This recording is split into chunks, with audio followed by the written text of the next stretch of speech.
اعوذ باللہ من الشیطان الرجیم بسم اللہ الرحمن الرحیم وبہ نستعین وهو خیر المعین وصلی اللہ علی سیدنا محمد وآلہ الطاہرین۔ اللهم صل على محمد وآل محمد۔ سیاست امیر المومنین علیہ السلام از نہج البلاغہ آپ کی خدمت میں یہ موضوع پیش کیا جا رہا تھا۔ ہم گزشتہ دروس میں اس حصے تک پہنچے تھے کہ امام علی علیہ السلام کے زمانہ خلافت میں ریاستی مسائل، ان ریاستی مسائل میں سب سے پہلا امر جو کہ مدینہ منورہ سے بعض اصحاب و امہات المومنین میں سے حضرت عائشہ کی بدولت کھڑا ہوا محاذ وہ جنگ جمل ہے۔ ہم نے گزشتہ دروس میں ملاحظہ کیا کہ بصرہ تک یہ قافلہ کیسے پہنچا، اور آج انشاءاللہ تعالی اس سے آگے ہم سلسلے کو بڑھائیں گے۔ جناب عائشہ حج کے لیے تشریف لے گئی تھیں، اور وہاں سے جب واپس آ رہی تھی تو خلیفہ سوم کی قتل کی خبر انہیں ملی۔ حضرت عثمان کے قتل کی جب خبر ملی تو وہاں سے ہی انہوں نے پوچھا کہ کون بنایا گیا ہے خلیفہ ان کے بعد۔ جب امام علی علیہ السلام کا نام سنا تو یہاں سے وہ مدینہ کی بجائے دوبارہ مکہ روانہ ہو گئی، اور اسی طریقے سے یعلا بن امیہ وہ یمن کی ولایت کو چھوڑ کے اور عبداللہ بن عامر بن کریز بصرہ کی حکومت کو ترک کر کے، کیونکہ ان جگہوں پہ امام علی علیہ السلام نے انہیں یقین تھا رہنے نہیں دینا، اور بیت المال کو لوٹ کے مکہ پہنچ گئے، اور 4 مہینے کے اندر حضرت طلحہ و زبیر بھی وہاں پہنچ گئے، اور ان کے شدید اصرار کے اوپر کہ تاریخ کے اوراق سے ایسا ظاہر ہوتا ہے کہ یہ پلان پہلے سے ہی موجود تھا، اس لیے وہاں پہ یہ سارے کے سارے جمع ہوئے۔ البتہ بنو امیہ کا جو گروہ تھا وہ ان سے سیاسی اعتبار سے جدا تھا، اور آپ نہج البلاغہ میں یہ موقف پڑھ چکے ہیں، اور تاریخی کتب میں بھی وارد ہوا ہے کہ حضرت طلحہ اور زبیر کا آپس میں اتحاد بھی خلافت کی وجہ سے ہے۔ اگر بالفرض یہ جنگ جیت گئے تو اگلا جو معرکہ ہوگا انہی دو کے درمیان ہوگا۔ بہرحال یہ قافلہ آگے چلا۔ حضرت عائشہ نے جو انتخاب کیا تھا راستے کا، بصرہ کا ایک معروف راستہ ہے، اس معروف راستے کے اوپر باقاعدہ چارٹ بھی موجود ہے کہ اس طریقے کو اگر، یعنی وہ جو راستے جس طرح مختلف راستے بنے ہوتے ہیں، حضرت عائشہ اس طریق کو چھوڑ کے ایک الگ طریق کے اوپر گئیں، اور اس کے بعد آگے جا کے نباج کے ایک علاقے کے پاس وہ پھر بصرہ کے راستے کے اوپر ہو گئی۔ امیر المومنین علیہ السلام مدینہ سے انہوں نے سفر شروع کیا، اور سب سے پہلا پڑاؤ جس علاقے میں کیا وہ ربضہ ہے۔ لہٰذا امیر المومنین علیہ السلام نے بھی ایک خاص طریق کا اختیار کیا، ایک خاص طریق جو بصرہ کی طرف جاتا ہے، لیکن چونکہ بصرہ کے راستوں سے یہ قافلہ گزر کے گیا تھا، لہٰذا امام علی علیہ السلام کہیں بھی کسی بھی راستے پہ درگیر ہو سکتے تھے آپس میں کسی جنگ و جدال میں، لہٰذا امام علی علیہ السلام نے بھی ایک محفوظ راستے کے ذریعے سے اپنے لشکر کو ذیقار کے مقام کے اوپر پہنچایا۔ لہٰذا امام علی علیہ السلام مدینہ سے اگر اس طریق سے جاتے جو مدینہ کا معروف طریق ہے، راستہ ہے یا شاہراہ ہے جو کہ بصرہ کی طرف جاتی ہے، اگر اس سے جاتے تو چند دیگر علاقوں سے انہیں گزرنا پڑتا تھا، لیکن امام علی علیہ السلام مدینہ سے سیدھا ربضہ کی طرف آئے، اور اس کی بنیادی وجہ یہ ہے کہ امام علیہ السلام کو خبر مل گئی تھی کہ حضرت عائشہ کا جو لشکر ہے وہ اپنے اس راہ سے نہیں جا رہا جو بصرہ کی طرف جاتا ہے، کیونکہ یہ پتہ لگ گیا کہ مکہ سے ایک بڑا لشکر نکل کھڑا ہوا ہے اور بصرہ کی طرف انہوں نے قصد کیا ہے، لیکن وہ کن کن علاقوں سے گزرے گا اس کی خبر بر وقت نہیں پہنچتی تھی، کیونکہ جب وہ پڑاؤ کرتے اور وہاں سے جواسیس یا جاسوس خبر دیتے تو وہ اس وقت تک کسی اور جگہ جا چکے ہوتے تھے۔ اس لیے امام علی علیہ السلام نے، یہ کافی آگے جا چکا تھا قافلہ، جو لشکر تھا حضرت عائشہ کا وہ کافی آگے جا چکا تھا، اور امام علی علیہ السلام منتظر تھے کہ کسی طریقے سے صلح صفائی ہو جائے اور خط و کتابت کے ذریعے یا مختلف نمائندے جو امام نے بھیجے اس کی وجہ سے مسائل حل ہو جائیں، لیکن مسائل حل نہیں ہوئے۔ لہٰذا امام علیہ السلام نے سب سے پہلا جو پڑاؤ کیا وہ ربضہ کے علاقے میں تھا۔ مدینہ سے نکلے، عدیلہ کے مقام سے امام علیہ السلام تھوڑا آگے گئے اور ربضہ وہی جگہ جہاں پہ جناب ابو ذر غفاری رضی اللہ عنہ کو جلاوطن کیا گیا تھا۔ اس مقام کے اوپر امام کچھ مدت ٹھہرے۔ یہاں پہ جب ٹھہرے تو اس جگہ پہ تاریخ میں مختلف امام کے کلمات اور مختلف خبروں کا سلسلہ امام تک پہنچتا ہے۔ وارد ہوا ہے کہ آج انشاءاللہ تعالی ہم جب آغاز میں اب پڑھیں گے تو امام کا ربضہ ہی سے بعض خطوط اور مکتوبات کا بھیجنا، اس کو ہم انشاءاللہ ملاحظہ کریں گے۔ بہرحال دونوں بالکل الگ الگ راستوں سے پہنچے اور کافی زیادہ فاصلہ تھا، آپس میں نہیں مل سکتا تھا۔ امام کی تو خواہش یہ تھی کہ بصرہ پہنچنے سے پہلے اس لشکر تک پہنچ جائیں، لیکن وہ اس طرح سے ان راستوں سے گزرا کہ ان تک امام کی رسائی موجود نہیں تھی، کیونکہ مدینہ منورہ چھوٹا سا ایک شہر تھا، دارالخلافہ تھا۔ کہا جاتا ہے کہ اس کی زیادہ سے زیادہ آبادی 2000 یا کچھ تھی، اس سے زیادہ آبادی نہیں تھی، اور یہاں سے بہت بڑا کوئی لشکر بھی نہیں بن سکتا تھا۔ بڑے بڑے جو علاقے تھے ہم گزشتہ دروس میں پڑھ چکے ہیں، وہ کون سے علاقے ہیں؟ خود بصرہ، کیونکہ اس کے ماتحت بہت سارے علاقے آتے تھے، کوفہ ہے، ایک بڑی تعداد اس وقت امام علی علیہ السلام کے دور میں 1 لاکھ سے اوپر آبادی تھی اس کی، 1 لاکھ سے اوپر آبادی یعنی 10,000 کا کم سے کم ادھر سے لشکر آرام سے بن سکتا ہے۔ یہی تعداد امام حسین علیہ السلام کے دور میں بھی تھی۔ یزید کا کل لشکر جو تھا اس کا عدد 10,000 وارد ہوا ہے۔ یزید کا کوئی بہت بڑا لشکر نہیں تھا جو کربلا میں گھیر لیا، اور بعض تاریخی کتب میں 30,000 آیا ہے۔ یہ جو 10,000 یا 30,000 کا عدد ہے، اس میں زیادہ تر لوگ کہاں سے آئے تھے؟ کوفہ ہی سے آئے ہوئے تھے، کسی اور جگہ سے نہیں آئے ہوئے تھے۔ بہرحال امام علی علیہ السلام کے دور میں بھی جو لشکر بننا تھا وہ کوفہ ہی سے بننا تھا، یا مصر سے افراد نے آنا تھا، یا یمن سے افراد نے آنا تھا۔ یمن بہت دور ہے، یمن بالکل مثلا بصرہ اس سائیڈ ہے، آپ کے آگے ہے، تو یمن بالکل بیک سائیڈ پہ ہے، وہاں سے توقع بھی نہیں تھی کہ جلد پہنچ سکتا ہے کوئی لشکر، کیونکہ یہ بڑے علاقے تھے۔ بحرین میں بھی ایک توقع موجود تھی، لیکن ادھر بہت بڑا آبادی کا سلسلہ موجود نہیں تھا۔ ہاں، جہاں پہ بڑی آبادیاں تھیں، یمن ہے، مصر ہے، شام ہے، کوفہ ہے اور بصرہ ہے، یہ علاقے تھے۔ شام سے کوئی توقع نہیں تھی،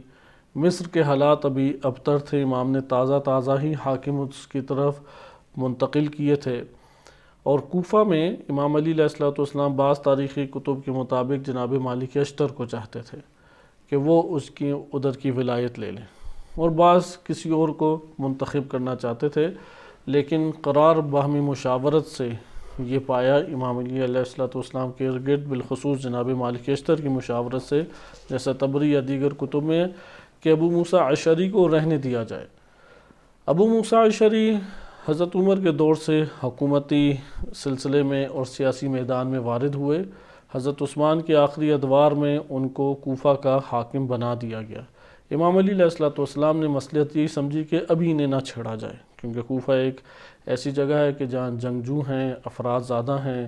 اور یہاں پہ امام کے حمایتی قبیلے بھی موجود تھے، مخالف قبیلے تھے تو حمایتی قبیلے بھی بڑی تعداد میں موجود تھے امام علیہ السلام کے۔ اور حضرت عثمان کے دور میں یہی ایک حصہ رہا ہے کہ مصر ہے، کوفہ ہے، یہ بڑے علاقے رہے ہیں جہاں سے افراد حکمرانوں کے خلاف آواز بلند کرتے تھے، اور مختلف اموی ظالم جو حکمران موجود تھے، جیسا کہ ولید بن عقبہ بن ابی معیط، اور اسی طریقے سے سعید بن عاص یا عبداللہ ابن ابی سراح، اس طرح کے افراد کے خلاف مصر اور کوفہ سے ہی آوازیں بلند ہوتی تھیں۔ لہذا امام علی علیہ السلام نے ابو موسیٰ اشعری کو وہاں پہ قائم رکھا۔ اب ہوا یہ کہ حضرت عائشہ کا گزرتے ہوئے پہنچ گیا بصرہ کے قریب۔ آپ حواب کا واقعہ پڑھ چکے ہیں، صحیح سند روایات میں وارد ہوا ہے۔ حضرت عائشہ وہاں سے واپس جانا چاہتی تھیں، لیکن طلحہ اور زبیر نے اس کے اوپر مختلف طرح کی شکوک و شبہات پیدا کیے، اور بعض جگہوں پہ وارد ہوا ہے کہ 50 کے قریب افراد آ کے گواہی دی کہ یہ وہ جگہ حوآب نہیں ہے، یہ وہ کنواں نہیں ہے۔ خلاصہ کلام بصرہ کے قریب یہ پہنچ گئے شخصیات۔ اب بصرہ میں وارد ہونا ہے۔ بصرہ میں جو موجود ہیں وہ جناب عثمان بن حنیف رضی اللہ عنہ موجود ہیں، بزرگ صحابہ کرام میں سے ہیں، نبی صلی اللہ علیہ وسلم کی صحابیت کا، صحابی ہونے کا انہیں شرف حاصل ہے۔ وہ ادھر حاکم بنائے گئے امام علی علیہ السلام کی طرف سے۔ آج ہم ان کے حوالے سے کچھ پڑھیں گے، لیکن اس سے پہلے آپ کی خدمت میں چند اور پہلوؤں کو ہم تاریخ سے ملاحظہ کرتے ہیں۔ اس طرف توجہ رہے کہ حضرت عائشہ جو اپنے اس لشکر کو لے کے آگے بڑھی ہیں، تو حوآب کا جو علاقہ ہے وہ بصرہ سے کافی پہلے ہے، بالکل بصرہ سے جڑا ہوا نہیں ہے، بصرہ سے کافی پہلے ہے۔ اس جگہ سے اگر وہ واپس آ جاتی تو طلحہ اور زبیر کبھی بھی یہ کام نہ کر پاتے کہ اتنی بڑی جمعیت کو اکٹھا کر لیں، کیونکہ بصرہ میں یہ عناصر موجود تھے کہ وہاں سے حمایت ان کی حاصل ہو سکے، اسی لیے بصرہ کا انتخاب بھی انہوں نے کیا۔ حوآب سے گزر کے وہ پھر خریبہ کے مقام کے پر پہنچے اور وہاں سے پھر بصرہ میں داخل ہوئے۔ اب بصرہ ایک شہر ہے، جیسے آپ سمجھ لیں اسلام آباد ایک شہر ہے یا قم ایک شہر ہے۔ اب وہ چاروں طرف سے اس کی حفاظت ضروری ہوتی ہے، کسی بھی جگہ سے یہ لشکر اچانک حملہ کر سکتا ہے، جبکہ شہر کے اندر ایسے عناصر اور قبائل موجود ہیں کہ جو آپ کو لبیک کہیں۔ سوال یہ پیدا ہوتا ہے کہ کیسے لبیک کہا جا سکتا ہے؟ حضرت عائشہ جب قریب پہنچی تھیں بصرہ سے، کچھ پہلے انہوں نے جب پڑاؤ کیا تو وہاں پہ کئی خطوط لکھے اور یہاں پہ خبر پہنچ گئی، حضرت عثمان بن حنیف رضی اللہ عنہ کو بھی یہ خبر پہنچ گئی کہ اب حضرت عائشہ کا یہ لشکر داخل ہونا چاہتا ہے۔ اب یہ جنگ کا ماحول ہے، لہٰذا جنگ جمل 2 مراحل میں ہوئی۔ پہلے مرحلے کے اوپر حضرت عثمان بن حنیف کے ساتھ جنگ ہوئی، جب وہاں پہ جناب عثمان بن حنیف کو ایک خاص طریقے سے اور بعض باغی افراد نے وہاں پہ اب یہ ایک نوع خیانت دکھائی، اور اس طرح حضرت عائشہ کے پورے لشکر کو اندر داخل ہونے کا موقع فراہم ہوا، اور اس طرح سے پہلی شکست ہوئی امام علی علیہ السلام کے جو پیرو وہاں پر موجود تھے۔ بڑی تعداد میں افراد قتل کیے گئے، تقریباً 500 سے زیادہ افراد وہاں پہ مارے گئے، اور اس طرح سے بصرہ کے اوپر حضرت عائشہ کا قبضہ ہو گیا۔ اس کے بعد امام علی علیہ السلام آگے بڑھے، وَإِلَّا امام علی علیہ السلام یہ چاہ رہے تھے کہ نہ جنگ ہو نہ قتال ہو،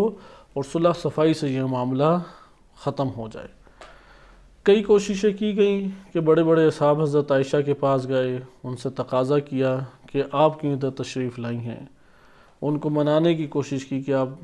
یہاں سے واپس چلی جائیں۔ ان کا عموماً ایک ہی جواب ہوتا کہ میں مسلمانوں کی اصلاح کے لیے یہ قدم اٹھایا ہے، تاکہ مسلمانوں میں کسی قسم کا جھگڑا نہ ہو۔ نبی صلی اللہ علیہ وسلم کے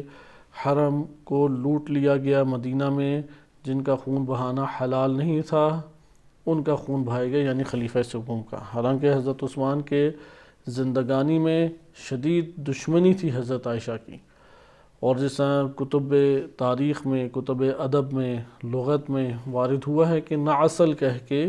ان کو خطاب کیا کرتی تھی، یعنی یہودی کہہ کے، ایک بوڑھے یہودی کو نعسل کہتے تھے۔ خلاصہ کلام وہ پھر آگے سے کہتے کہ اصلاح کے لیے یہ طریقہ کار تو نہیں ہے کہ آپ کا اس جگہ پہ آنا، یہ طریقہ کار اصلاح کو تو نہیں ہے، پھر ایک بندے کے بدلے میں اتنے بندے آ کے قتل کر دیے جائیں، یہ کون سے اسلام کا قانون اور آئین ہے؟ لہذا یہاں پہ تو خلافت قائم ہے، امیر المومنین علیہ السلام خلیفہ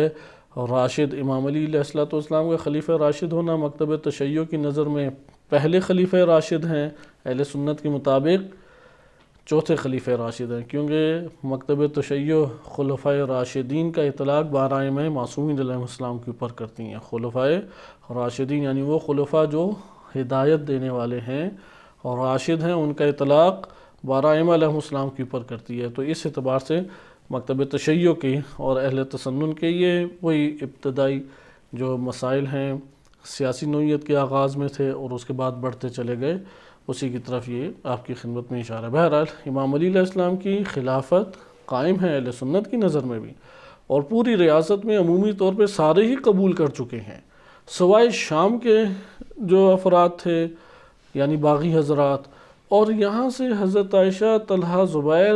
انہوں نے ایک مدینہ سے نکل کے مکہ میں آ کے خود بغاوت کا اعلان کیا۔ لہذا یہ جو سلسلہ ہے یہاں پہ پھر آگے صحابہ کرام حضرت عائشہ کو کہتے ہیں کہ یہ اصلاح کا کیسا طریقہ کار ہے۔ ہم ابھی داخل ہوتے ہیں اور دیکھتے ہیں کہ حضرت عائشہ کو کہاں کہاں پہ منایا گیا، یعنی ان کو توجہ دلائی گئی، ان کو واپس پلٹنے کا کہا گیا، شخصیات بڑی بڑی ان کے پاس آئیں۔ اس کے علاوہ جو واقعات ہیں نبی صلی اللہ علیہ وسلم نے پہلے ہی پیشن گوئی کی ہوئی تھی، یعنی نبی صلی اللہ علیہ وسلم نے بلکہ باخبر کیا ہوا تھا، پیشن گوئی مناسب کلمہ نہیں ہے، باخبر کیا ہوا تھا، اور علامت بھی بتائی، یعنی طبیعت اور قدرت کے مناظر اور جو مراحل ہیں وہ بھی بتا رہے ہیں کہ بصرہ نہ جایا جائے، بڑی شخصیات بھی آگے بتا رہی ہیں کہ نہ جایا جائے۔ قرآن اور روایات سے بھی کوئی ثبوت نہیں ہے کہ ایک خاتون جو ہے وہ اصلاح کے لیے قدم اٹھائے اور جنگ کی تیاری کرتے ہوئے میدان جنگ میں ایک لشکر کی امارت کرے، ایک لشکر کی سپہ سالاری کرے۔ لہذا یہ ساری کی ساری چیزیں اپنی جگہ پر موجود تھیں۔ پہلی شخصیت جنہوں نے آ کے ان کو خبردار کیا وہ جناب ام سلمہ ہیں۔ جناب ام سلمہ کو جب یہ خبر ملی، یہ میں آپ کے سامنے شیخ مفید رحمۃ اللہ علیہ کی کتاب الجمل سے پڑھ رہا ہوں، اور یہ بعض کتب تاریخ میں بھی حصہ وارد ہوا ہے۔ جناب ام سلمہ کو جب یہ خبر ملی کہ یہ لوگ جمع ہو چکے ہیں اور ان کی سلسلہ جو ہے یہ بصرہ کی طرف جانا چاہتے ہیں، تو وہ بڑا انہوں نے غم منایا اور بہت گریہ کیا، یہاں تک کہ ان کی جو چادر ہے وہ اس سے بھیگ گئی۔ اس کے بعد انہوں نے باہر جانے کے لیے چادر وغیرہ مزید پہنی اور سیدھا حضرت عائشہ کے پاس گئیں تاکہ انہیں واعظ و نصیحت کریں اور انہیں منع کریں کہ امام علی علیہ السلام کے خلاف نہ نکلیں۔ لہذا جناب ام سلمہ نے کہا کہ نبی اکرم صلی اللہ علیہ وسلم نے اپنی امت کے درمیان اور آپ کے حجاب کے درمیان حرمت کو رکھا ہے، حرمت رسول ہے، اور حرمت رسول کا تقاضا یہ ہے کہ گھر میں رہا جائے۔ لہذا نبی صلی اللہ علیہ وسلم نے جیسے قرآن کی آیات نازل ہوئی، یہ میں خلاصہ بیان کروں کیونکہ وہ پورا کا پورا کلام ابھی آپ کی خدمت میں نہیں پڑھا جا سکتا اور اس میں ہمارے پاس مطالب آج زیادہ ہیں۔ تو جناب ام سلمہ نے ان کو ذکر کیا، قرآنی آیات ذکر کیں اور نبی صلی اللہ علیہ وسلم کا حوالہ دیا، لیکن حضرت عائشہ نے اس کو قبول نہیں کیا، بلکہ اس کے برعکس بعض تاریخی کتب میں وارد ہوا ہے کہ حضرت عائشہ جناب ام سلمہ کو بھی ابھارتی رہیں کہ آپ میرے ساتھ چلیں، لیکن جناب ام سلمہ نے قرآنی آیت کو پڑھ کے واضح طور پہ انکار کر دیا کہ وَقَرْنَ فِي بُيُوتِكُنَّ، کہ ہمیں حکم دیا گیا کہ اپنے گھروں سے باہر نہ نکلیں، جب ہمارا وظیفہ ہی یہ نہیں ہے تو میں کیوں کسی اور جگہ کے اوپر جاؤں۔ بہرحال یہ ایک پہلا ہمارے پاس واقعہ ملتا ہے۔ دوسرا واقعہ ہمارے پاس کیونکہ بقیہ اشارہ آپ کی خدمت میں کیا جا چکا ہے۔ دوسری طرف آپ کی خدمت میں تاریخ طبری سے براہ راست میں آپ کے سامنے کچھ حصہ ابتدائی پڑھ دیتا ہوں کہ جو طبری میں اس کے آغاز میں ذکر ہوا ہے، کیونکہ بقیہ کتب بھی ہمارے پاس موجود ہیں لیکن فی الحال ہم ابھی طبری سے آغاز کرتے ہیں۔ طبری میں آغاز میں ہی یہ جو حضرت عثمان بن حنیف رضی اللہ عنہ سے جنگ اور حضرت عائشہ کا بصرہ میں داخل ہونا، یہ ہیڈنگ ہے بنائی گئی ہے۔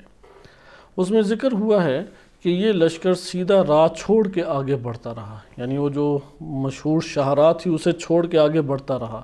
اور بصرہ کے میدانوں میں پہنچ گیا، آس پاس کے اطراف تک پہنچ گیا۔ یہاں پر ان کی ملاقات عمیر بن عبداللہ تمیمی سے ہوئی۔ اس نے عرض کیا کہ اے ام المومنین، میں آپ کو اللہ کی قسم دیتا ہوں کہ آپ آگے تشریف نہ لے جائیں، بلکہ ان لوگوں میں سے کسی ایک کو آگے روانہ فرمائیں جو وہاں کے لوگوں کو سمجھا سکے۔ تو حضرت عائشہ نے کہا کہ تم نیک بندے مجھے معلوم ہوتے ہو، تم ہی کوئی مشورہ دو۔ تو عمیر نے کہا کہ آپ ابن عامر، وہی عبداللہ ابن عامر، چونکہ وہ بصرہ کا والی تھا، حضرت عثمان نے عبداللہ ابن عامر بن کریز کو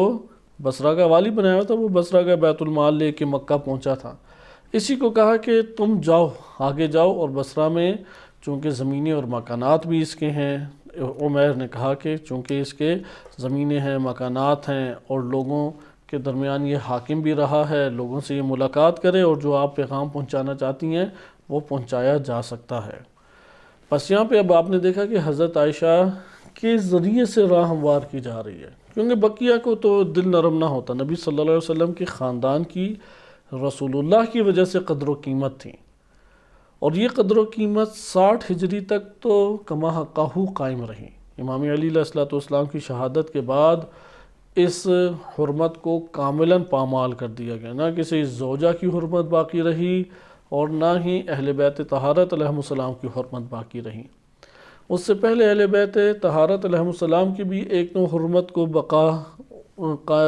باقی رکھی گئی تھی، اور امہات المومنین کی بھی۔ بہرحال بصرہ کے اندر اس لیے حضرت عائشہ کا حکم جو ہے وہ اثر انداز ہو سکتا تھا، اور وہ اس کی وجہ کیا ہے؟ نسبت نبی صلی اللہ علیہ وسلم سے، اور کوئی وجہ نہیں تھی۔ یہاں پہ حضرت عائشہ نے کچھ خطوط لکھے بڑی شخصیات کو، اور بقیہ یا وہاں کے قبائل کے اندر جا کے ان کو اس طریقے سے ابھارا، افراد کو بھیجا جو آشنا تھے بعض قبائل، کیونکہ اس دور میں حمایت لینے کا سب سے بڑا طریقہ کار ہی قبیلوں کو اپنے ساتھ ملانا تھا۔ مثلا یہ سوال عموماً پیدا ہوتا ہے کہ جب غدیر کے موقع پہ امام علی علیہ السلام کی واضح طور پہ ولایت کا اعلان کیا گیا، تو اس کے چند مہینے کے بعد جب نبی صلی اللہ علیہ وسلم کی رحلت ہو گئی تو کیسے ان سے یہ لے لیا گیا خلافت کا حق؟ تو وہاں پہ بھی یہی مسئلہ قبائل کا آیا، کیونکہ ثقیفہ بنی ساعدہ میں قبیلہ انصار نے ساتھ چھوڑ دیا۔ جب قبیلہ انصار نے ساتھ چھوڑ دیا تو سرداران کے مطابق ہی وہ قبیلے قدم بڑھاتے تھے۔ تو یہ قبائل کے اندر یہ سلسلہ آج بھی پوری دنیا میں جہاں قبائلی سلسلہ ہے وہاں پہ آپ کو یہ والی مشکل نظر آئے گی کہ اس قبیلے کے جو بڑے فیصلہ کر لیتے ہیں نیچے والے بھی اس کے مطابق ہی چلتے ہیں۔ مثلا ہمارے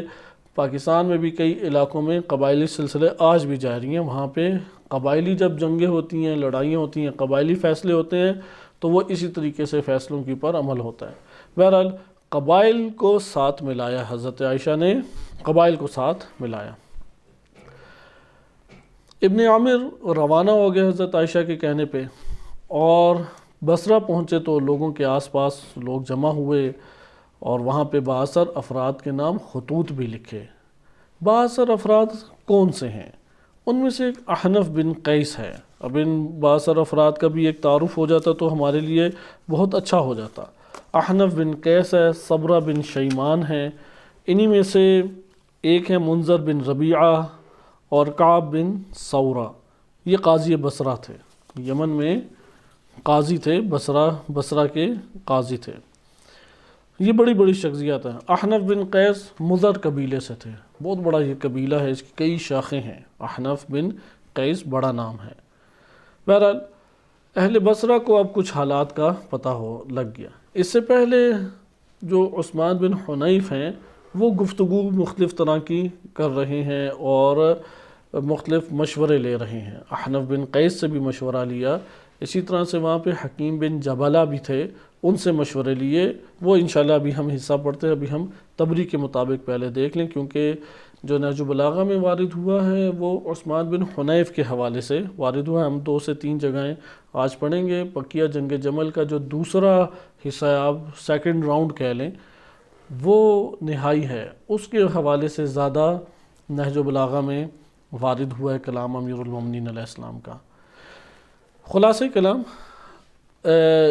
بصرہ کے جب حالات کو بصرہ کے حالات جب کچھ بگڑنے لگے، پتہ لگ گیا کہ حضرت عائشہ کا قافلہ پہنچا ہوا ہے، لشکر لے کے آئی ہیں، بصرہ میں داخل ہونا چاہتی ہیں، کیونکہ انہوں نے داخل ہونے پہ یہ پابندی لگا دی۔ بالآخر عثمان بن حنیف امام علی علیہ السلام کی طرف سے والی ہیں، اب اتنا بڑا علاقہ جو چلانا ہے تو امام علیہ الصلوۃ والسلام نے مختلف چیزوں کے اوپر خود بندے مقرر کیے ہوئے تھے، اور ان سب کے اوپر جس کو مقرر کیا جناب عثمان بن حنیف رضی اللہ عنہ ہیں۔ مثال کے طور پہ کسی بھی علاقے میں جو اہم ترین جگہ ہوتی ہے وہ بیت المال اور اقتصادی جگہ ہوتی ہے۔ آج کے دور میں آپ بینک سمجھ لیں، اب بینک کو کوئی لوٹ کے لے جائے تو پھر اس شہر کا پورا مال ہی لے گیا۔ تو امام علی علیہ السلام نے بیت المال کے اس انبار کے اوپر جن کو مقرر کیا تھا وہ ایک قبیلہ ہے، وہ قبیلہ سیابجہ کے نام سے معروف ہے۔ سیابجہ کون لوگ تھے؟ یہاں پہ تھوڑا سا حاشیے میں اس چیز کو ہم سمجھ لیں۔ یہ لفظ معرب ہے اور کہا جاتا ہے کہ سندھ سے ایک قوم آئی تھی اور یہ بصرہ میں آ کے آباد ہو گئی، جیسا کہ بعض کتب میں اسی طریقے سے نقل ہوا ہے۔ سیابجہ یہ در حقیقت لوگ تھے جو امام علی علیہ الصلوۃ والسلام کے پیرو تھے، صالحین میں سے تھے۔ قوم صالحون وارد ہوا بعض جگہوں پہ کہ صالح قوم تھے، امام علی علیہ الصلوۃ والسلام کے پیرو تھے، امام نے ان کو بیت المال کی حفاظت کے لیے چنا ہوا تھا، اور ان کے اوپر جس کو بٹھایا تھا وہ حکیم بن جبلہ ہیں۔ بزرگ تھے، سفید ریش، بزرگ شخصیت تھی، لیکن امام کے بہت ایک محبت کرنے والے اور بڑے قریبی ساتھیوں میں سے تھے۔ بس سیابجہ آپ نے دیکھا کہ ان کو بیت المال کے اوپر مقرر کیا، اور ان سب کے اوپر جن کو مقرر کیا ہے وہ کون ہیں؟ وہ حکیم بن جبلہ ہیں۔ آگے آپ دیکھیں عثمان بن حنیف نے، اب یہ تبری کے ساتھ، تبری میں جن کا تذکرہ آ رہا ہے بقیہ کتب میں، اس کا آپ سب کتابوں کو ملائیں تو آپ کے سامنے ایک بڑی تصویر کشی بن جاتی ہے۔ تبری کے مطابق بعض بڑے صحابہ ادھر موجود تھے، جناب عثمان بن حنیف نے ان صحابہ اور تابعین سے رابطہ کیا اور حضرت عائشہ کی طرف بھیجا۔ دیگر کتب میں بقیہ بڑی شخصیات کا تذکرہ ہے۔ ادھر جن کا تذکرہ ہے وہ ہیں جناب عمران بن حسین، صاد سے، سین سے نہیں، صحیح، صاد سے عمران بن حسین رضی اللہ عنہ کہ صحیح سند روایت وارد ہوئی ہے اہل سنت کتب میں کہ امام علی علیہ الصلوۃ والسلام جب بصرہ تشریف لے گئے تو وہاں پہ، یعنی یہ جنگ جمل کے دوران، اب فتح حاصل ہو گئی یا فتح سے پہلے، ظاہراً فتح ہونے کے بعد، تو امام علی علیہ السلام نے وہاں پہ امامت کرائی۔ اہل سنت کی کتب میں صحیح سند طرق سے وارد ہوا ہے۔ عمران بن حسین نے جب نماز ختم ہوئی تو اپنے ساتھی کو کہا کہ آج تو علی نے رسول اللہ کی نماز ہمیں یاد دلا دی، اور اسی سے مکتب تشیع استنباط کرتے ہیں کہ اس کا یہ مطلب ہوا کہ امام علی علیہ الصلوۃ والسلام کے علاوہ جو نماز اس دور میں پڑھی جاتی تھی اس میں اس قدر چیزیں شامل کر دی گئیں کہ رسول صلی اللہ علیہ وسلم کی گویا کہ نماز ہی بھول چکے تھے، اور جب امام علی علیہ السلام نے اقام نماز کیا تو صحابہ کرام کو رسول اللہ صلی اللہ علیہ وسلم کی نماز یاد آ گئی۔ بہرحال عمران بن حسین بڑی شخصیات میں سے ہیں، صحابی رسول ہیں، عظیم شخصیات میں سے۔ اہل بیت علیہ السلام کے فضائل میں بہت سی حدیثیں ان سے وارد ہوئی ہیں۔ دوسری شخصیت ہے ابو الاسود دوائلی۔ ابو الاسود دوائلی تابعین میں سے شمار ہوتے ہیں اور امام علی علیہ السلام کے مخصوص افراد میں شمار ہوتے ہیں۔ علم النحو انہی سے ایجاد ہوا، کہا جاتا ہے جو تاریخ ملتی ہے انہی سے ایجاد ہوا۔ عثمان بن حنیف نے حضرت عائشہ کی خدمت میں ان کو بھیج دیا۔ عمران بن حسین کا تعلق عوام میں سے تھا اور ابو الاسود دوائلی امام علی علیہ السلام کے مخصوص افراد میں سے تھے۔ اور وہ آئے اور عثمان بن حنیف نے کہا کہ تم اس عورت کے پاس جاؤ، یعنی حضرت عائشہ کے پاس جاؤ، یہ تبری میں جو کلام لکھا ہے وہی میں آپ کے سامنے پڑھ رہا ہوں، اور اسے اپنے خیالات سے آگاہ کرو اور اس کے خیالات معلوم کرو۔ یہ دونوں حضرت عائشہ کے پاس آئے اور ان کے ساتھیوں کے پاس حفیر کے مقام پہ یا حفیر کے مقام کے اوپر ملے، بصرہ سے کے اطراف کے علاقے ہیں یہ۔ حضرت عائشہ سے جب ملاقات ہوئی، اجازت طلب کی، اندر گئے، سلام کیا اور کہا کہ ہمارے امیر نے آپ کے پاس ہمیں بھیجا ہے، تو ہم یہ معلوم کریں کہ آپ کی یہاں تشریف آوری کا مقصد کیا ہے۔ انہوں نے، حضرت عائشہ نے کہا، مجھ جیسی عورت کسی مخفی کام کے لیے سفر نہیں کر سکتی اور نہ اولاد سے کوئی بات چھپائی جا سکتی ہے۔ یہ بات یہ ہے کہ مختلف علاقوں کے شور مچانے والے اور قبائل کے جھگڑالو لوگوں نے رسول اللہ صلی اللہ علیہ وسلم کے حرم میں قتل و قتال کیا، اور اس میں فتنے اٹھائے اور بدعتیں ایجاد کی اور فتنہ گروں کو حرم رسول میں پناہ دی۔ اس طرح اللہ اور اس کے رسول کی لعنت کے مستحق ہیں اور بلا جرم مسلمانوں کے امام کو قتل کیا۔ اس طرح انہوں نے ایک حرام خون کو حلال سمجھ کر بہایا اور وہ مال لوٹ لیا جس کا لینا حرام تھا، اور بلد حرم میں اور ماہ حرام کی حرمت کبھی پاس نہ کیا، لوگوں کی آبرو ریزی کی اور انہیں جسمانی تکالیف پہنچائی، اور ان لوگوں کے شہر اور مکانات میں آ کر ٹھہر گئے جنہیں ان کا ٹھہرنا ناگوار نہ تھا۔ ان لوگوں نے سوائے نقصان کے علاوہ کوئی فائدہ نہیں پہنچایا۔ ان کے دلوں میں خدا کا نہ خوف تھا، جن لوگوں کے پاس جا کے ٹھہرے ان میں قدرت نہ تھی کہ وہ انہیں روک سکتے، کیونکہ انہیں خود اپنی جانوں کا خوف تھا۔ یہ وہ خطبہ ہے، یعنی جو حملہ آور تھے خلیفہ سوم کے اوپر، انہوں نے یہ جرائم انجام دیے ہیں۔ ماہ حرام میں انہوں نے حرام نفس کو قتل کیا جس کا خون بہانا حرام تھا، بیت المال کو انہوں نے لوٹا، اور لوگ ڈر کی وجہ سے انہیں کچھ نہیں کہہ رہے۔ تو پھر ذکر کیا میں نے اس لیے سفر کیا کہ تمام مسلمانوں کو یہ بتا دوں کہ یہ جماعت کس قسم کے لوگوں پر مشتمل ہے، اور عوام ان کے باعث کس مصیبت میں مبتلا ہیں، اور اب ان کا اصلاح پانا ممکن نہیں ہے۔ اس کے بعد حضرت عائشہ نے یہ آیت تلاوت فرمائی، لا خیر فی کثیر من نجواہم الا من امر بصدقۃ او معروف اصلاح بین الناس۔ لہٰذا ان کا موقف یہ تھا کہ ابھی زیادہ تبصرہ اس پہ نہیں کرتے کہ تیزی سے آگے بڑھیں، کہ اصلاح کی خاطر میدان میں ہم نکلیں، جس کا اللہ عز و جل اور رسول صلی اللہ علیہ وسلم نے ہر چھوٹے بڑے اور مرد اور عورت کو حکم دیا ہے۔ لہٰذا وہ کہتی ہیں کہ میں اصلاح کے لیے نکلی ہوں۔ ہم اس لیے آئے ہیں تاکہ لوگوں کو نیکی کا حکم دیں اور اس کی حفاظت کریں اور برائی سے لوگوں کو روکیں اور دنیا سے برائی کو مٹا دیں۔ اب خلیفہ راشد موجود ہیں، تمام علاقوں کے اوپر حاکم مقرر کر دیے گئے ہیں۔ بصرہ میں کوئی ایسا مسئلہ موجود نہیں ہے، کوفہ میں ایسا مسئلہ موجود نہیں ہے، شام کے لوگوں نے بات ماننے سے انکار کر دیا ہے، یمن کے اوپر بھی عبید اللہ ابن عباس کو گورنر بنا دیا گیا، اور بصرہ کے اوپر عثمان بن حنیف کو گورنر بنا دیا گیا، یہ سارے صحابہ میں سے ہیں۔ لہذا حضرت عائشہ کا جو یہ کہنا ہے کہ عوام اس طور پہ سوچ رہی ہے اور عوام میں یہ سارے کے سارے مسائل پائے جاتے ہیں، یہ خود ایک سوال ہے۔ بہرحال اس کے بعد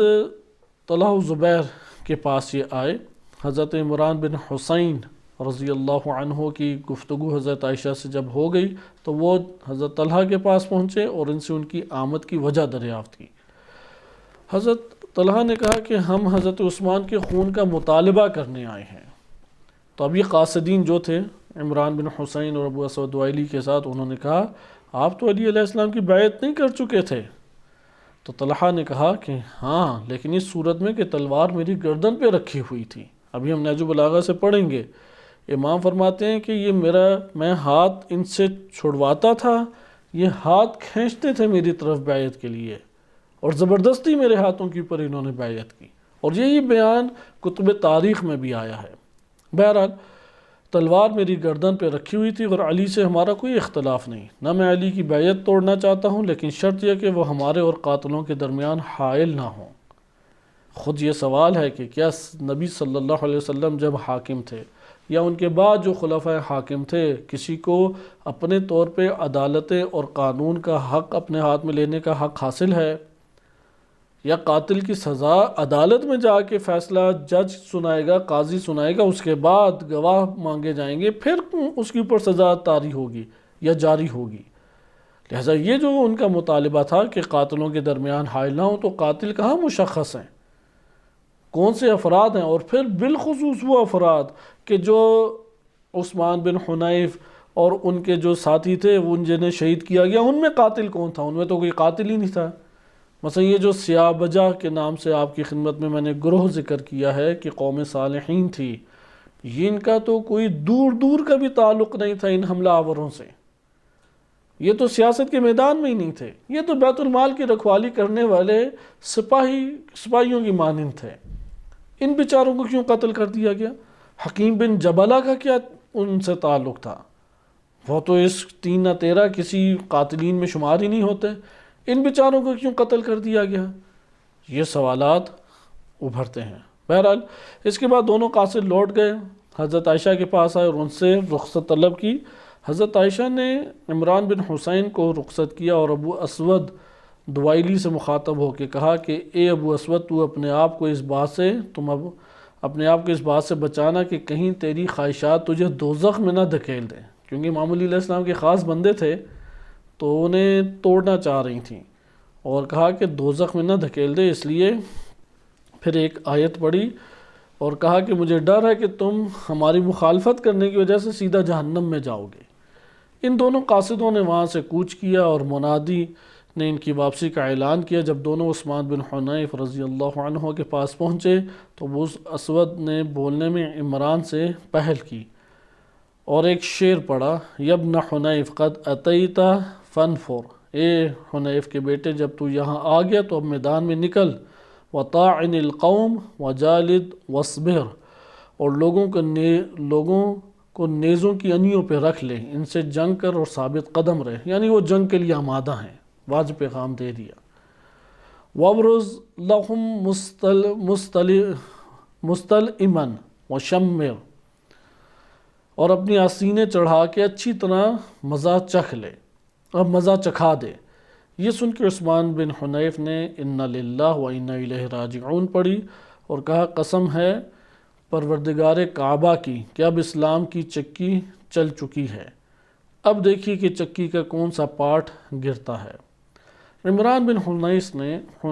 حسین نے انکار کر دیا کہ وہ اس جنگ میں حصہ نہیں لیں گے، یعنی عثمان بن حنیف کی طبیعت میں نہیں لڑیں گے۔ کہا امام علی علیہ السلام اگر آ گئے تو ٹھیک ہے، میں ان کے ساتھ ان کی معیت میں لڑوں گا، لیکن عثمان بن حنیف کے ساتھ اس جگہ پہ نہیں ہوں گا۔ وہ اپنے گھر میں جا کے بیٹھ گئے۔ عثمان بن حنیف نے جنگ کی تیاریاں شروع کر دیں اور اعلان جنگ کر دیا۔ لوگ ہتھیار پہن کے جامع مسجد میں جمع ہو گئے۔ عثمان نے دھوکے سے کام لینا چاہا۔ اب یہ تبری کے کلمات ہیں، یہاں پہ سوال یہ پیدا ہوتا ہے کہ خود اس عبارت اور اس ترجمے کے اوپر عثمان نے کس چیز سے دھوکے سے کام لینا چاہا؟ وہاں پہ عثمان برحق تھے یا اسلحہ لے کے لوگوں کے اوپر، بصرہ کے لوگوں کے اوپر چڑھائی کرنے والے وہ حق کے اوپر نہیں تھے؟ تو عثمان بن حنیف نے دھوکے سے کس طرح سے کام لے لیا؟ لہذا یہ وہ بیانات ہیں کہ جب اہل سنت کی کتب میں انہی چیزوں کو لکھا جاتا ہے۔ عثمان بن حنیف کی آپ زیادہ تعریفیں نہیں سنیں گے، بلکہ آپ نے کبھی دیکھا ہی نہیں ہوگا کہ یہ نام بھی وہ لیتے ہوں عثمان بن حنیف، حالانکہ بزرگ صحابہ میں سے ہیں، حدیثیں بھی نہیں ان سے لی، اس لیے اہل سنت کتب میں بہت قلیل حدیثیں ہیں، اور یہ کہہ کے وہ لکھ دیتے ہیں کہ یہ وہ صحابہ ہیں کہ جن سے بہت قلیل حدیثیں وارد ہوئی ہیں۔ وارد کم ہوئی ہیں یا لی نہیں ہے آپ نے؟ اصل مسئلہ یہ ہے کہ لی نہیں ہے ان سے لے لیتے تو اہل بیت علیہ السلام کا وہی چہرہ سامنے آتا جو ائمہ اطہار علیہ السلام نے بیان کیا ہے۔ یہ بھی تو بزرگ صحابہ میں سے تھے، یہ کس طرح سے امام علی علیہ السلام کے سامنے عاجز ہیں، اور امام علیہ السلام کی معرفت رکھنے والی ہستیاں تھیں۔ لہٰذا اب یہاں پہ آپ دیکھیں مترجم کا بالخصوص کہ عثمان نے دھوکے سے کام لینا چاہا، تو یہاں پہ عثمان کی طرف دھوکے کی نسبت دینا ہی غلط ہے۔ واضح طور پہ اہل سنت بھی زیادہ قائل نہیں ہے کہ عثمان بن حنیف نے دھوکے سے کام لینا چاہا، چونکہ حملہ آورز کو تو روکنا ہے۔ آج یہی جو افراد کتابیں لکھ رہے ہیں یہ عثمان بن حنیف کی جگہ پہ ہوتے، یا ہم فرض کرتے ہیں کہ یہ حکومت حضرت عمر کی ہوتی اور حضرت عمر کا یہاں پہ والی ہوتا، اور یہاں پہ اگر امام علی علیہ السلام کی طرف سے کوئی لشکر آیا ہوتا تو آپ کا کیا تبصرہ ہوتا؟ پھر آپ کا تجزیہ تحلیل کیا ہوتا؟ بالکل ہی برعکس پھر آپ کا تجزیہ تحلیل ہوتا۔ جیسے مالک بن نویرہ ہیں کہ خالد بن ولید نے پکڑ کے آ کے انہیں قتل کر دیا، اور حضرت ابو بکر نے انہیں سزا بھی نہیں دی، جبکہ خلیفہ دوم سزائے قتل اور زنا دونوں دینا چاہتے تھے۔ لیکن یہاں پہ مالک بن نویرہ حالانکہ صحابی رسول ہیں، تصریح کی ہے علماء رجال اہل سنت نے، لیکن اس حوالے سے کہا کہ معنین زکوٰۃ تھے، قتل کر سکتے ہیں خالد بن ولید۔ یہاں پہ خالد بن ولید چڑھائی کر دے مالک بن نویرہ پہ، چونکہ خالد بن ولید حضرت ابو بکر کی طرف سے بھیجا ہوا ایک فرد ہے، لیکن امام علی علیہ السلام کی طرف سے حاکم جسے مقرر کیا اس کے خلاف اگر حضرت عائشہ طلحہ زبیر اقدام کریں تو یہاں پہ دھوکہ کس نے دیا؟ عثمان بن حنیف نے۔ یہ کھلا تضاد ہے، ادھر خالد بن ولید کا دفاع کیا جاتا ہے اور ادھر عثمان بن حنیف جو کہ خلیفہ راشد کی طرف سے بنائے گئے ہیں گورنر اور والی، اس جگہ پہ ان کی طرف یہ نسبت دی جاتی ہے۔ بہرحال لوگ اس بات کے منتظر تھے، میں تبری سے آپ کے سامنے تیزی سے پڑھ رہا ہوں، عثمان کا کیا ارادہ ہے، عثمان بن حنیف کا۔ اس لیے انہوں نے تو تیاری کا حکم دے دیا، اور ایک شخص جو بنی قیس سے تعلق رکھتا تھا، یہاں پہ ہمیں اگر موقع ملا تو انشاءاللہ پڑھیں گے، وإلا فرصت فی الحال نہیں ہے۔ بصرہ کے اہم قبائل اور ان کے سردار اور ان کی قوت کیا تھی، تاکہ ہمیں پتہ لگے کہ تاریخ میں جس قبیلے کا تذکرہ ہے تو کیوں اس قبیلے کا تذکرہ آیا اور اس کا اثر کیا ہے۔ کیونکہ عرض کیا میں نے پہلے بھی آپ کی خدمت میں کہ قبائل بہت پر اثر تھے، کیونکہ قبائلی نظام تھا، تو قبائل میں سے جو فیصلہ سرداران کر لیتے تھے پورا قبیلہ وہی عمل انجام دیتا تھا۔ اس لیے جنگ کا میں ساتھ دینا یا مخالفت کرنا قبائل کی شخصیات کو اپنے ساتھ ملانے کے اوپر موقوف ہے۔ بنو قیس سے جو تعلق رکھتا تھا اپنے پاس بلایا، یہ شخص کوفہ کا رہنے والا تھا اور انتہائی دھوکے باز تھا۔ اب یہ تبری کی باتیں ہیں کہ وہ شخص بھی دھوکے باز ہے، یعنی جو عثمان بن حنیف کا ساتھ دے، جو امام علی علیہ السلام کی خلافت پہ ابھارے، وہ سارے دھوکے باز۔ عثمان نے اسے کچھ سمجھایا بجھایا، یہ عثمان کے اشاروں پہ تقریر کرنے کھڑا ہو۔ اب تقریر اس نے بڑی نپے تلی خوبصورت کی، لیکن دیکھیں اس تقریر کے اثرات نہ مرتب ہوں پڑھنے والے کے اوپر، پہلی کہہ دی دھوکے باز ہے۔ کہیں گے کیا دلیل آپ کے پاس کہ دھوکے باز ہے، جبکہ وہ تو حق کا، اگر دھوکے باز بھی ہوتا تو وہ حق کا ساتھ دے رہا ہے عثمان بن حنیف کا ساتھ دینے کی وجہ سے۔ اب اس بندے کے کیا ہیں، اے لوگو میں قیس بن عقد حمسی ہوں، یہ جماعت جو تمہارے پاس آئی ہے اگر اس غرض سے آئی ہے کہ انہیں اپنی جانوں کا خوف تھا اور وہ تمہاری پناہ لینا چاہتے تھے، تو یہ خود ایسے مقام سے آئے ہیں جہاں پرندے بھی مامون ہیں، یعنی مدینہ سے اٹھ کے آئے ہیں۔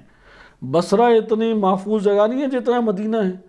اور اگر یہ جماعت جو حضرت عائشہ کی آئی ہوئی ہے، حضرت عثمان کے خون کا انتقام لینے آئی ہے، تو ہم لوگوں نے تھوڑی حضرت عثمان کو قتل کیا ہے۔ بصرہ میں کون سے قاتلین ادھر موجود تھے؟ ایک قاتل کا نام بتائیں کہ جس کو معتبر ذرائع سے ثابت کیا جا سکے۔ پھر آگے وہ کہتے ہیں کہ تم لوگ اس معاملے میں میری اطاعت کرو اور ان لوگوں کو جہاں سے آئیں وہیں پلٹا دو، یعنی مدینہ سے آئیں انہیں مدینہ ہی پلٹا دو۔ بصرہ کے لوگوں کو اب انہوں نے ابھارا، چونکہ عثمان بن حنیف رضی اللہ عنہ کی حمایت میں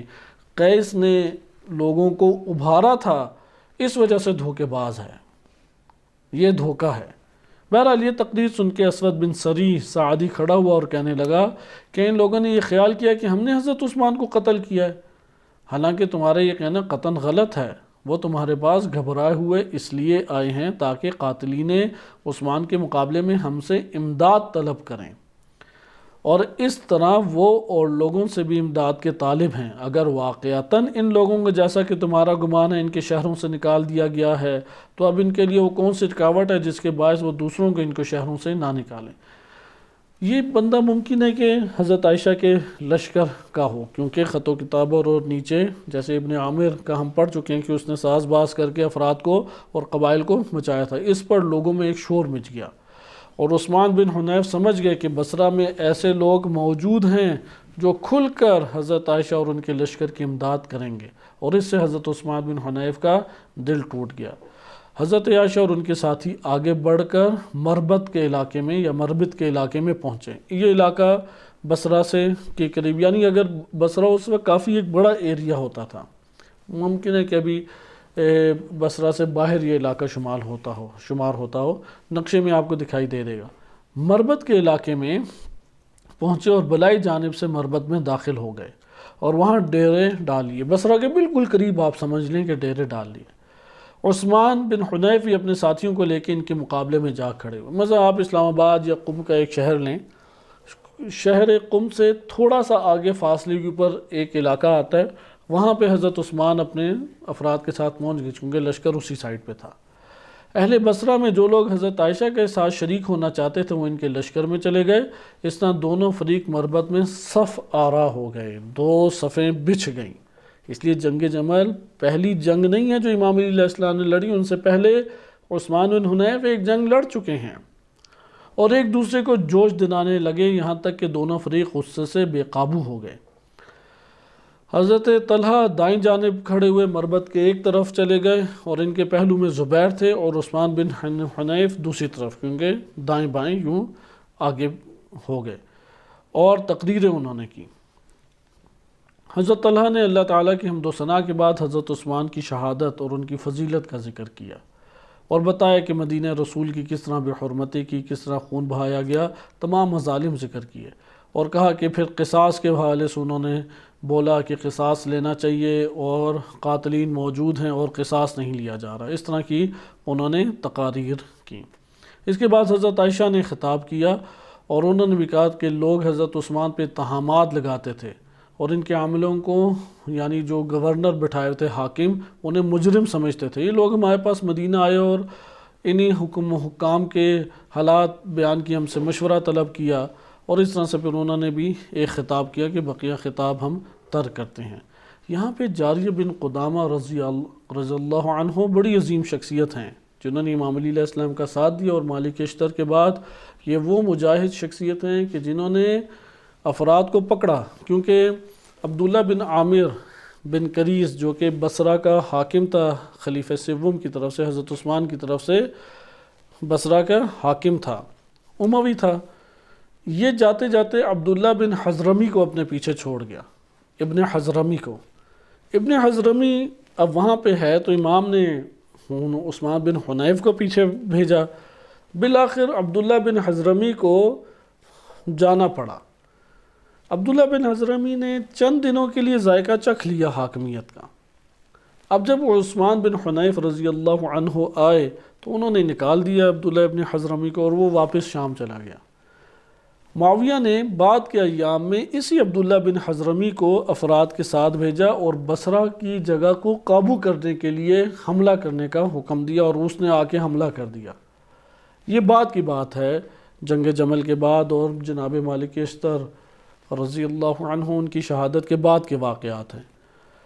تو پھر امام علی علیہ السلام نے افراد سے کہا کہ کون ہے کہ جو ان لوگوں کو جا کے سبق سکھائے،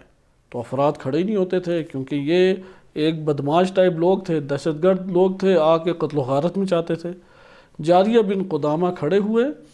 اور انہوں نے لشکر اپنا امام علی علیہ السلام سے اس کی اجازت لی، چناؤ کیا اور لے گئے بصرہ۔ پہلے تو جنگ کے لیے آمادہ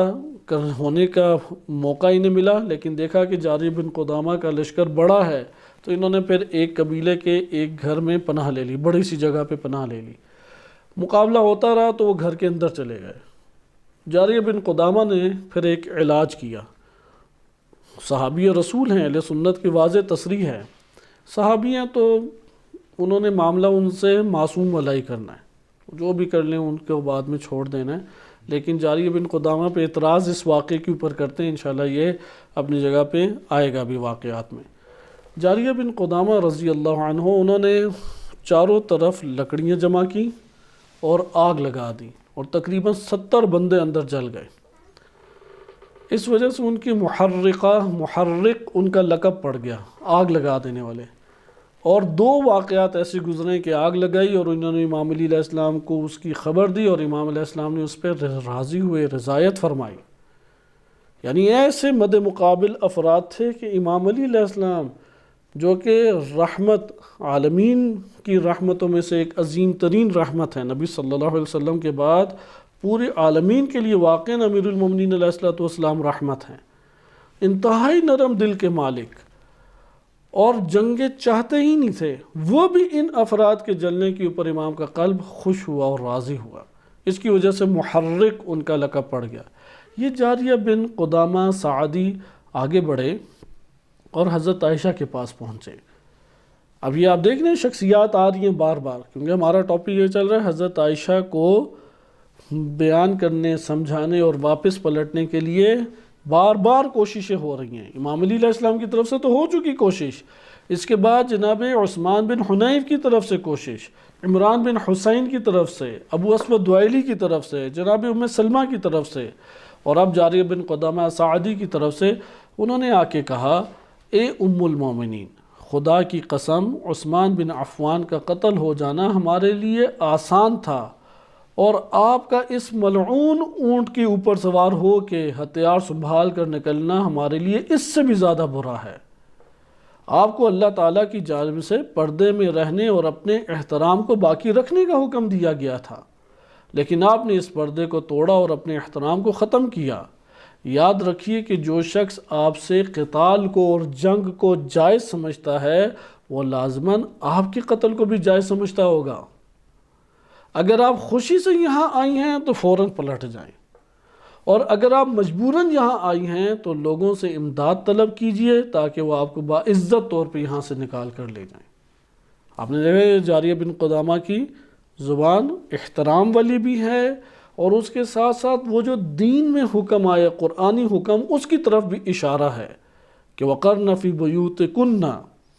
اور یہ بھی اشارہ ہے کہ جو بندہ آپ سے جنگ کو جائز سمجھتا ہے وہ آپ کی عزت کا خیال رکھے گا، پھر در حقیقت اس طرف اشارہ ہے وہ تو آ کے آپ کو قتل کرے گا، وہ تو آپ کی حرمت کو پامال کرے گا آ کے۔ اچھا، یہ ایک جنگ کا نتیجہ نکل سکتا ہے۔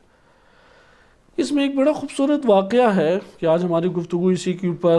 طولانی ہو گئی کہ یہ کیونکہ جنگ کا اب آغاز ہے، عثمان بن حنیف کے ساتھ جو جنگ کا آغاز ہے یہ وہ ہمارے سامنے سلسلہ چل رہا ہے۔ ایک جوان بنو سعد کا آیا، طلحہ و زبیر دونوں کے پاس آیا اور مخاطب ہو کے کہنے لگا اے زبیر، آپ رسول اللہ کے حواری ہیں، کیونکہ اہل سنت میں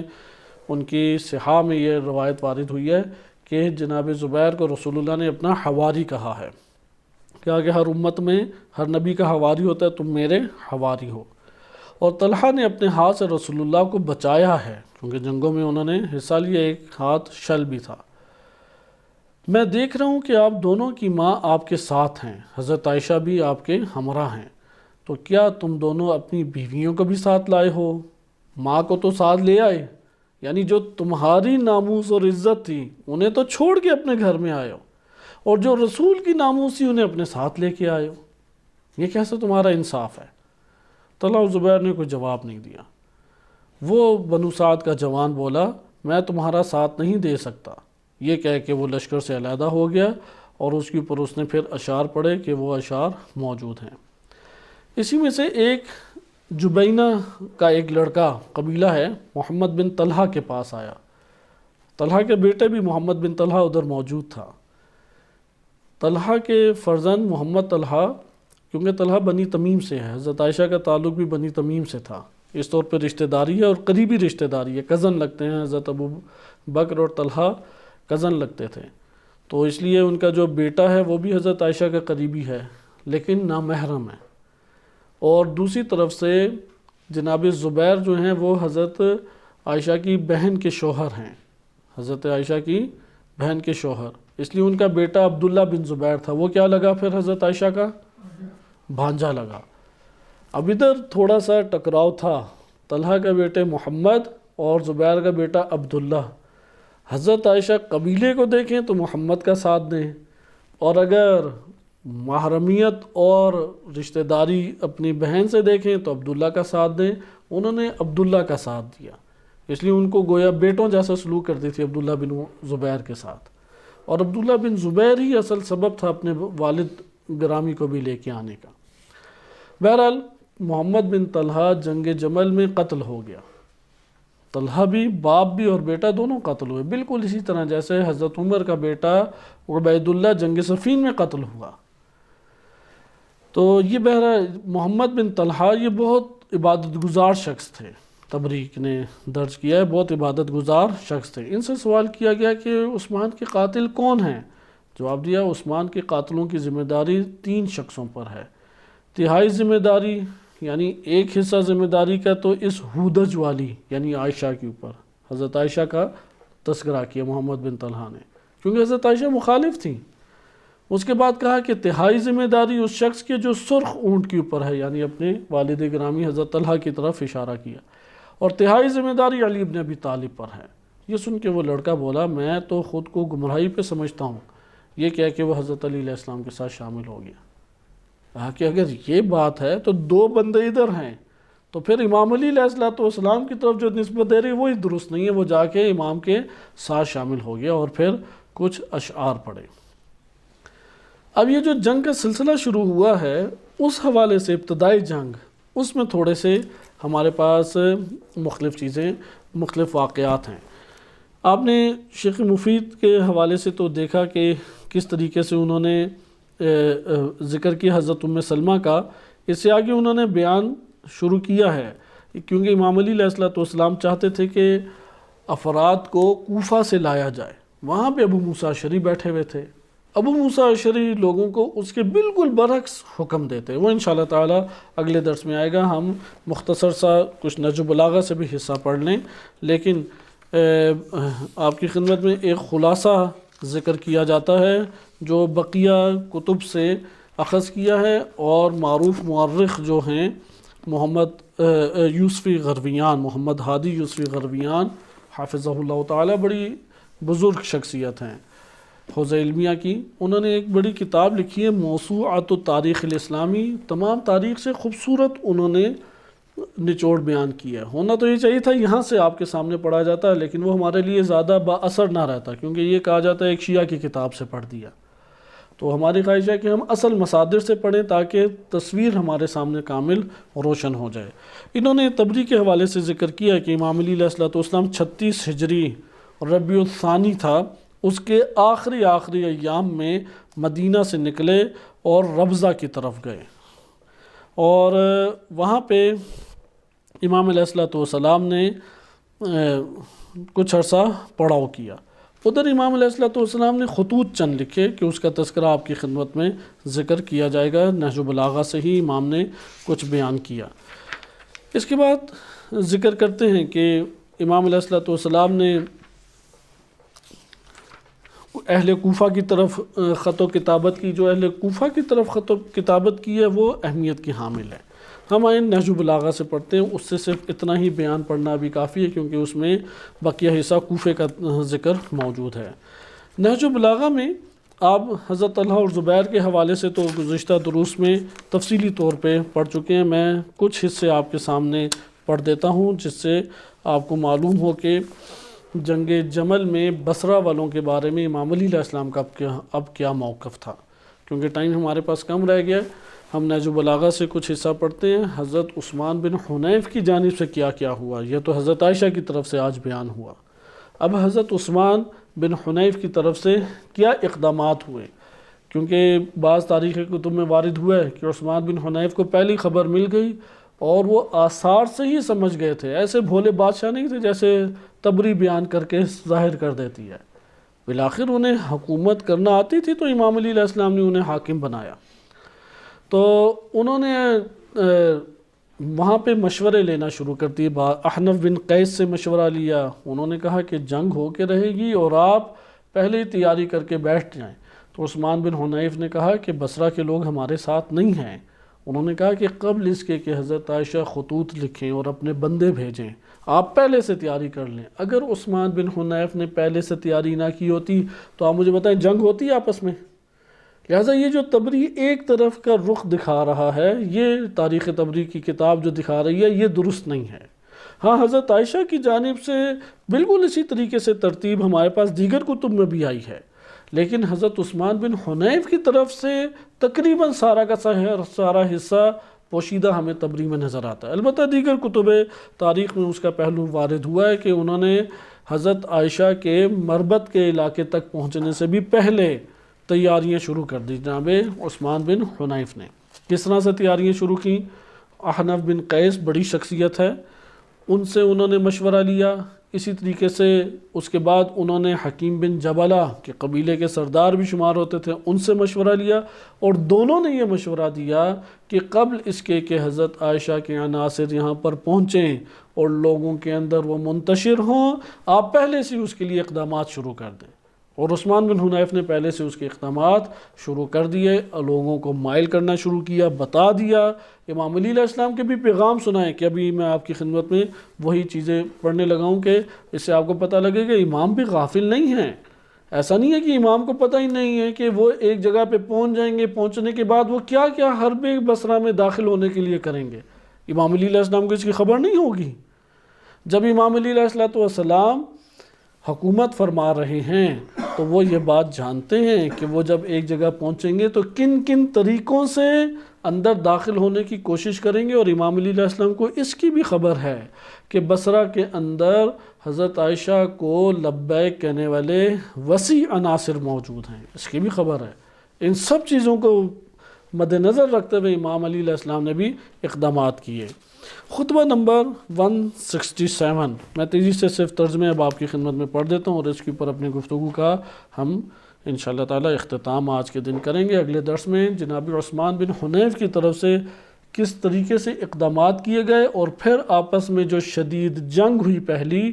اس پہلی جنگ کے نتائج کیا نکلے۔ آیا قاتلین عثمان مارے گئے اس میں، یا بیچارے مظلوم افراد مارے گئے جو حکومت اسلامی خلیفہ راشد کے کہنے کے اوپر مسلمانوں کے اموال اور ان کی جان کی حفاظت کرنے کے لیے تھے، کون اس میں مارے گئے؟ یہ تاریخ میں بہت بڑا سوال ہے کہ قاتلین عثمان کے نام کے اوپر آپ مظلوم ترین اور وہ بھی جو وظیفہ انجام دینے والے افراد ہیں ان کے اوپر آپ چڑھائی کر رہے ہیں۔ اس کا کہاں سے جواز پیدا ہوتا ہے؟ آیا فقط اجتہاد کا نام لینے سے جواز پیدا ہو جاتا ہے؟ کہاں پہ دین اسلام کے اندر اس کی گنجائش سیرت رسول یا قرآنی آیات کے درمیان رکھی گئی ہے کہ یہ چڑھائی کی جائے اور حملہ ایک شہر کے اوپر کیا جائے؟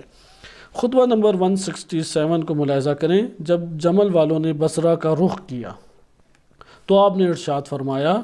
بے شک اللہ نے اپنے رسول کو ہادی بنا کر بولنے والی کتاب اور برقرار رہنے والی شریعت کے ساتھ بھیجا، جسے تباہ و برباد ہونا ہے وہ اس کی مخالفت سے تباہ ہوگا، اور حق سے مشابہ ہو جانے والی جماعتیں ہی تباہ کیا کرتی ہیں۔ مگر وہ یعنی حق سے مشابہ، اگر باطل آشکار ہو کوئی اس کی طرف مائل نہیں ہوگا، اس لیے امام نے فرمایا کہ وہ لوگ آئیں گے تو حق سے مشابہ باتیں کریں گے، ایک عام بندہ وہاں پہ سوچ و بچار میں مبتلا ہو جائے گا، مگر وہ کہ جن میں مبتلا ہونے سے اللہ بچائے رکھے۔ بلا شبہ حجت خدا کی اطاعت میں تمہارے لیے سامان حفاظت ہے، یعنی حفاظت کس چیز میں ہے تم لوگوں کے؟ جان، مال، عزت، آبرو، دین، دنیا، کس میں حفاظت ہے؟ حجت خدا کی اطاعت میں۔ لہٰذا تم اس کی ایسی اطاعت کرو کہ نہ لائق سرزنش ہو اور نہ بددلی سے بجا لائی گئی ہو۔ یعنی تم لوگوں کا وظیفہ یہ ہے کہ حجت خدا کی کیسی اطاعت ہونی چاہیے کہ نہ سرزنش کرنے پڑے کہ تم لوگوں کے اوپر کوئی قانون جاری کرنا پڑے، اور نہ بددلی کا مظاہرہ تم آگے سے کرو۔ یعنی حجت الہی کی اطاعت کا فلسفہ عوام الناس کے درمیان وہ موجود دکھائی نہیں دیتا۔ اچھا، یہاں پہ ممکن ہے کہ کوئی کہے کہ یہ تو شیعہ روایتوں میں آیا حجت خدا کی اطاعت۔ اگر شیعہ روایتوں میں آیا ہے تو یہاں سوال ابھرتا ہے کہ اہل سنت کی صحیح سند کتب میں حضرت عبداللہ بن عمر نے یزید بن معاویہ کی واضح اعلانیہ طور پہ مدینہ میں کھڑے ہو کے بیعت کی، اور یہی والی حدیث پڑھی کہ میں نے رسول اللہ سے سنا ہے کہ جو ایک رات بھی اگر اس کے گلے میں کسی امام کا قلادہ نہ ہو اور وہ مر جائے تو جاہلیت کی موت مرے گا، اور یہ کہہ کے کہا کہ لوگوں جان لو کہ میں یزید بن معاویہ کی بیعت کرتا ہوں، کیونکہ مدینے والوں نے بیعت توڑ دی تھی، اور پھر لوگوں کو ابھارا کہ تم جاہلیت کی موت نہ مر جانا۔ مدینے میں کون لوگ رہتے ہیں؟ صحابی اور تابعی کے علاوہ کوئی رہتا تھا؟ یعنی عبداللہ ابن عمر کا نظریہ یہ تھا کہ اگر کسی نے یزید کی بیعت کو توڑا ہے یا یزید کی مخالفت کی ہے یا یزید کی اطاعت نہیں کی، وہ اگر صحابی بھی ہے اور مر جائے تو جاہلیت والی موت مرے گا۔ اور امام علی علیہ السلام کی جب بات آئی، عبداللہ ابن زبیر نے بیعت ہی نہیں کی، جنگ میں حصہ بھی نہیں لیا، اس جنگ میں حصہ بھی نہیں لیا، فریق بھی نہیں بنے امام علی علیہ السلام کی طرف سے کہ جا کے سمجھائیں کہ یہ خلیفہ راشد ہیں، یہ اللہ کی حجت ہے، ان کی اطاعت کرنی چاہیے۔ آگے دیکھیں، پھر امام فرماتے ہیں خدا کی قسم یا تو تمہیں یہ اطاعت کر گزرنا ہوگی یا اللہ اسلامی اقتدار تم سے منتقل کر دے اور پھر کبھی تمہاری طرف نہیں پلٹائے گا، یہاں تک کہ یہ اقتدار دوسروں کی طرف رخ موڑ لے گا۔ یہ امام علی علیہ السلام وہی نبی صلی اللہ علیہ وسلم نے جو ان کو تمام خبریں دیں یا علم لدنی اللہ تعالیٰ نے عطا کیا، اس کی بنیاد پہ، اس لیے کلمات کے اوپر بہت دقت کریں۔ امام فرما رہے ہیں کہ اگر تم نے میری بیعت اور میری اطاعت نہ کی اور میرا ساتھ نہ دیا تو یا تو یہ ہوگا کہ تمہیں یہ کرنا پڑ جائے گا، اور اگر بالفرض ایسی صورت ہوئی کہ کرنا نہ پڑا تو اقتدار تم لوگوں سے منتقل ہو کے کسی اور طرف چلا جائے گا، پھر تم لوگوں کے ہاتھ میں بھی نہیں آئے گا۔ یہ لوگ جہاں تک میری خلافت سے نارضامندی کا تعلق ہے، میری خلافت سے ان کا نارضامندی کا تعلق ہے، آپس میں متفق ہو چکے ہیں، اور مجھے بھی جب تک تمہاری پراگندگی کا اندیشہ نہ ہوگا صبر کیے رہوں گا۔ اگر وہ اپنی رائے کی کمزوری کے باوجود اس میں کامیاب ہو گئے تو مسلمانوں کا رشتہ نظم و نسق، یعنی مسلمانوں کا نظم و نسق ٹوٹ جائے گا۔ یہ اس شخص پر جسے اللہ نے امارت اور خلافت دی ہے حسد کرتے ہوئے اس دنیا کے طلبگار بن گئے ہیں۔ یہ اصحاب جمل کے بارے میں امام کا جملہ ہے، دوبارہ میں یہ پڑھ دیتا ہوں کہ اس شخص پر جسے اللہ نے امارت و خلافت دی ہے حسد کرتے ہوئے، یعنی عوامل کیا تھے کہ یہ لوگ جنگ کے لیے پیچھے سے آگے؟ امام نے فرمایا کہ ان کے عوامل 2-3 تھے۔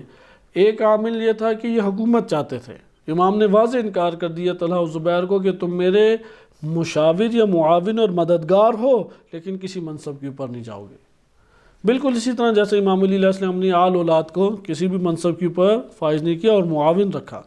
کہا کہ اس دنیا کے طلبگار بن گئے ہیں اور یہ چاہتے ہیں کہ تمام حسد کرتے ہوئے اس دنیا کے طلبگار بن گئے ہیں اور یہ چاہتے ہیں کہ تمام امور شریعت کو پلٹا کر دور جاہلیت کی طرف لے جائیں۔ اگر تم ثابت قدم رہے تو تمہارا ہم پر یہ حق ہوگا کہ ہم تمہارے امور کے تسویہ کے لیے کتاب خدا اور سیرت رسول پر عمل پیرا ہوں اور ان کے حق کو برپا اور ان کی سنت کو بلند کریں۔ یہ آپ نے دیکھا کہ جنگ جمل والوں سے امام کا ایک خطاب ہے، اور یہ خطاب کا کوئی اثر ہوا تو واضح طور پہ ہمیں معلوم ہے کہ اثر نہیں ہوا۔ ایک مکتوب امام علیہ السلام نے لکھا مدینہ سے بصرہ کی طرف روانہ ہوتے ہوئے اہل کوفہ کے نام، یعنی مدینہ سے بصرہ امام علی علیہ السلام روانہ ہو رہے ہیں اور انہوں نے اہل کوفہ کے نام یہ لکھا کیونکہ کوفہ کے لوگوں سے مدد امام نے بار بار طلب کی۔ یہ میں آپ کی خدمت میں تیزی سے چھوٹا سا ہے پڑھ دیتا ہوں